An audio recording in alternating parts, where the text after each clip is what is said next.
وبنات خالتي، ان شاء الله تكونوا بخير وعلى خير، ومرحبا بكم من جديد على القناه. كما وعدتكم، الطريقه باش كنجمعوا السدر راها مهمه. لا لاحظتوا بزاف الناس تيكحبوا تيحسوا بهاد الضليعات، وهنا تيقول لك السدري تيعقرني. يعني اليوم غنعالجوا السدر المحلول. عالجنا السدر المحلول عند الصغار باصفار بيضاء بلديه ومزيج من الحلبه البلديه مطحونه مثل الطحين وبودره الزنجبيل اللي وصفه فعلا كتجمع، نقدروا نعملوها حتى الاطفال. الطريقه سهله، راه كاينه في القناه، غتكتبوا ممكن نخليكم الرابط. علاج السدر المحلول. كناخذوا واحد القطعه الثوم اللي ما تكونش بحال هذه، تكون بحال فوطه او تكون بحال الزيت ديال حياتي، وكنعملوا واحد القطعه الثوب هنايا، وكنخلطوا داك اصفر البيضاء مع القليل من الحلبه والزنجبيل حتى كيعود عندنا كريم ما ثقيل ما خفيف، يعني ما يبسش ما يقسحش لينا في مره وما يبقاش مطلوق في مره. يعني القوام او الخليط يكون شويه كريمي باش ما يجيش فين يبس على الصدر حتى يكون يطلق المفعول. ممكن بنات خالتي ديروا الكاغط الزرق ديال السكر، للاسف ما بقاش. ما لقيتوش ديروا قطعه ثوب صغيره تلبسوها هنا وتحطوا الخليط. الوليد ينعس على الظهير ديالو ونحزموها ليه ونربطوه. الا كان السعال خفيف، ملي كتبغي ديروا شي حركه تحسوا بالالام في الصدر بحال شي براوات، يعني راكم عارفين البرد. طريقه كما قلت لكم، قبل ما نفطروا نشدوا في شي باب اللي يكون متين وكنجروا نطلقوا الاسفل ديالنا، منها الكتيفات كيتجبدوا، العمود الفقري. الطريقه راه ديال جداواتنا كانوا تيديروها مساكن قبل ما يفطروا، تيقول لك سير شد في الباب وتجبد الكتيفات، العمود الفقري، دوك الفقرات تيتقادوا سبحان الله.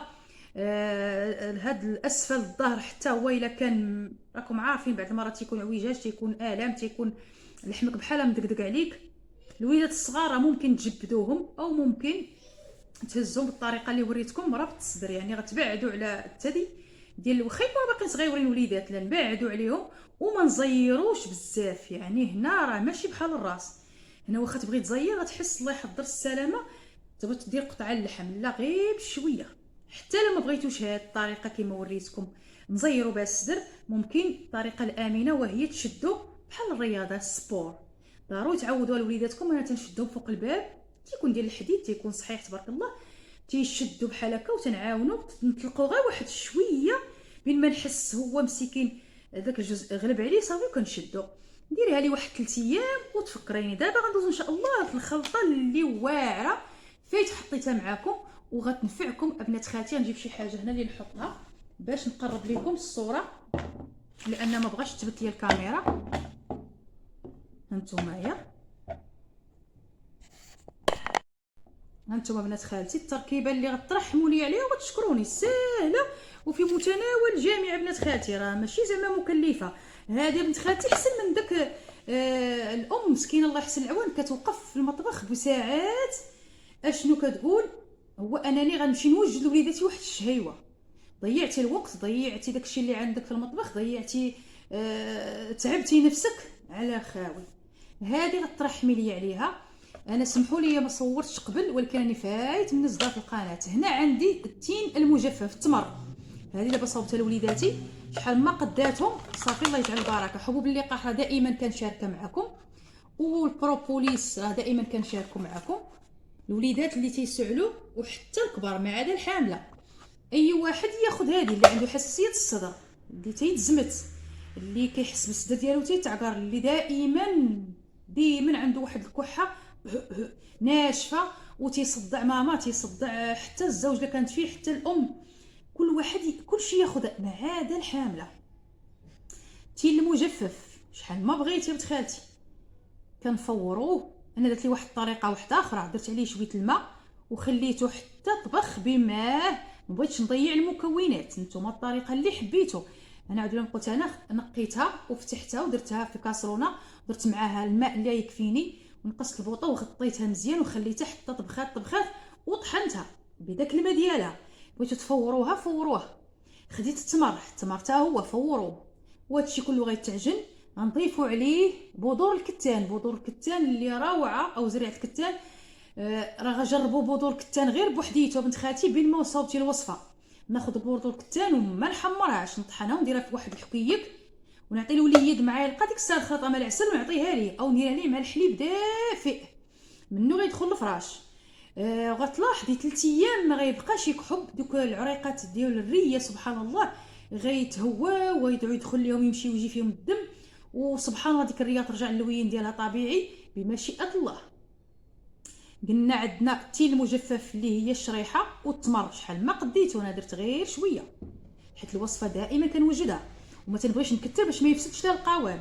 وخديت بودور الكتان وخديت الزنجلان حمرته، بودور الكتان ما حمرتهمش، حمرتهم بحال السفوف وخلطتهم مع التمر والتين المجفف، وضفت عليهم البروبوليس اللي دائما ضفت عليهم غير القليل، والقليل من حبوب اللقاح. الغذاء الملكي ما لقيتوش ما درتوش، بغيتو ديروه التركيبه الرباعيه خص يكون فيها عسل، حبوب اللقاح، غذاء الملكي. درت العسل غير شويه.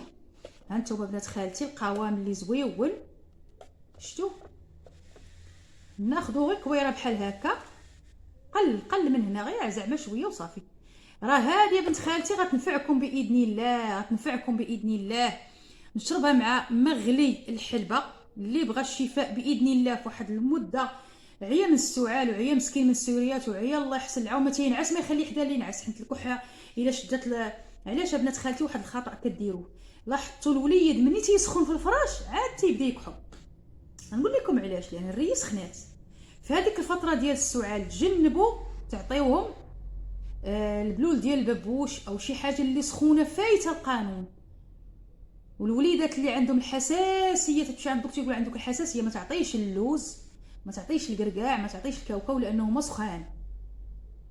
غتعطيه مثلا بودور كتان تنفعو هي والسمسم.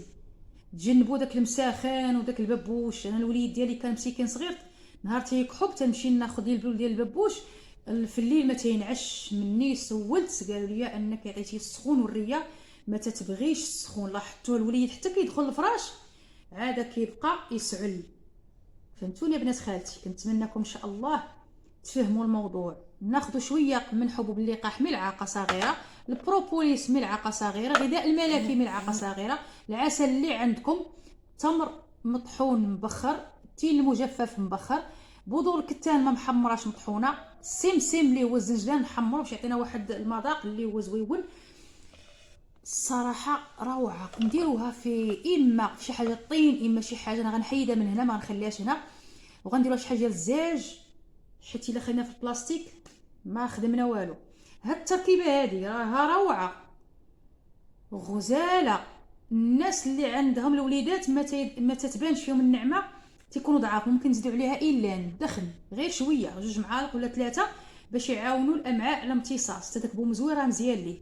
وصفه امنه زويونه ما يعني غير مكلفه كما قلت لكم، وصفه غير مكلفه.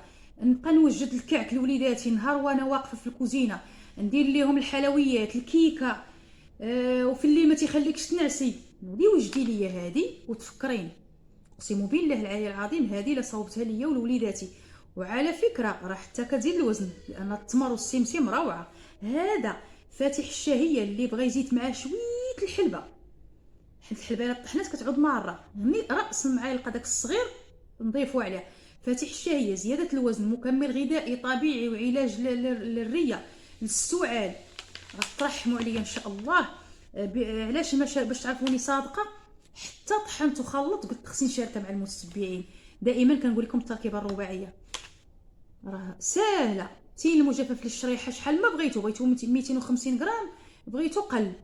التمر اللي قديتو عليه، يعني الخلطه اللي قديتو عليها، ومني تسالي الخلطه غتشوفي التحسن. ماشي تاني تقولي لا صافي راه الوليد ولا بخير نحبس، نبقى نتسارح واحد المده ونعاود تاني نعملها حتى يخرج البرد بسلام. كتكوني حميتي الوليد ديالك او الاسره ديالك من السيد، وغتاخدي واحد الاجر كبير.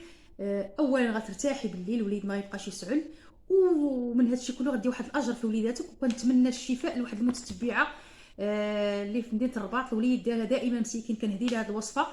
تبعيها لي اختي، والله يشافيك من هذا المنبر، وكل شيء الناس ان شاء الله تدعي مع الجميع يا رحمن الدنيا واخره. نديروا مع بعضياتنا، ربي تيستجيب لينا. الله يشافي المسلمين والله يحبب فيكم الخلق.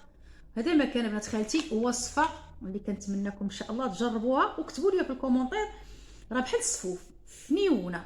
الوليدات لا شويه جاتهم قاصحه ممكن تضيفوا الشوكولاته، يعني غير على حساب ما هي راه زويونه. كره بحال هذه نسيت ما قلت لكمش، اما حيت قلت لكم على الاخطاء اللي خصكم ما تعملوهاش.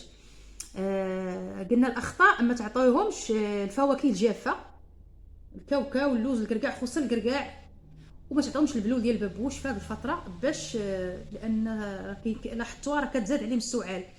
هاد الكره هذه ممكن اما نعطوها للوليدات مع الحليب دافئ، او مغلي السالميه او منقوع السالميه او منقوع الزعتر، يعني ما كتحسوش بالفرق. انا كنشربها مع الماء بعد المرات اللي كان عندي، حيت فايت مجربه. انا كناخذ غير شويه، كناخذها مكمل غذائي بعد المرات ما تيكونوش دوك النقاط البيض في الاظافر، وكنعطيها للاطفال ديالي، لان لقيتكم عارفين تيمشيو سخان وتيرجعوا محيدين الكبوط. ما مستعداش يا ربي تسمح لي انني نبقى. راكم عارفين الوليدات ملي كيمرضوا الدار كامله كتمرض، يعني انت ما كتبقايش مرتاحه، ويحسن عوانك ما كيجيو هما فين يتعالجوا، كيكون انت صحتك ضيعتيها. اللهم وجدي لي هاد الخلطه هذه اللي كتسميها كونفيتير ولا نسميها انا عجنه، كنسميها انا رحمه. تكون عندك مثلا كملت هاد الوصفه غنجلس واحد 2 اسابيع حتى نتسارح شويه، لانها متعبه من ديك واحد اللحظات. نعاود تاني ناخذ الشريحه والثومه تاني، الشريحه حيت حنا كنديروا الشريحه والثومه، وناخذ تاني الشريحه وناخذ التمر وناخذ هاد الشيء يبقى عندك. هذا راه كيبقى هاد البروبوليس، يعني راه غتاخذي غير التمر والشريحه. الغذاء الملكي حتى هو كنديرو كامل، حيت المهم اكتشفنا انه مؤخرا كاين بودره، لقيتوه بودره بحال هذا راه غيدي لكم. الا كان سائل راه كنديرو كامل، والعسل راه كنديرو غير القليل ماشي شي حاجه كثيره. هادشي اللي كاين بنات خالتي، نتمنى لكم التيسير والرحمه ان شاء الله. الله يخليكم على صحتكم ان شاء الله.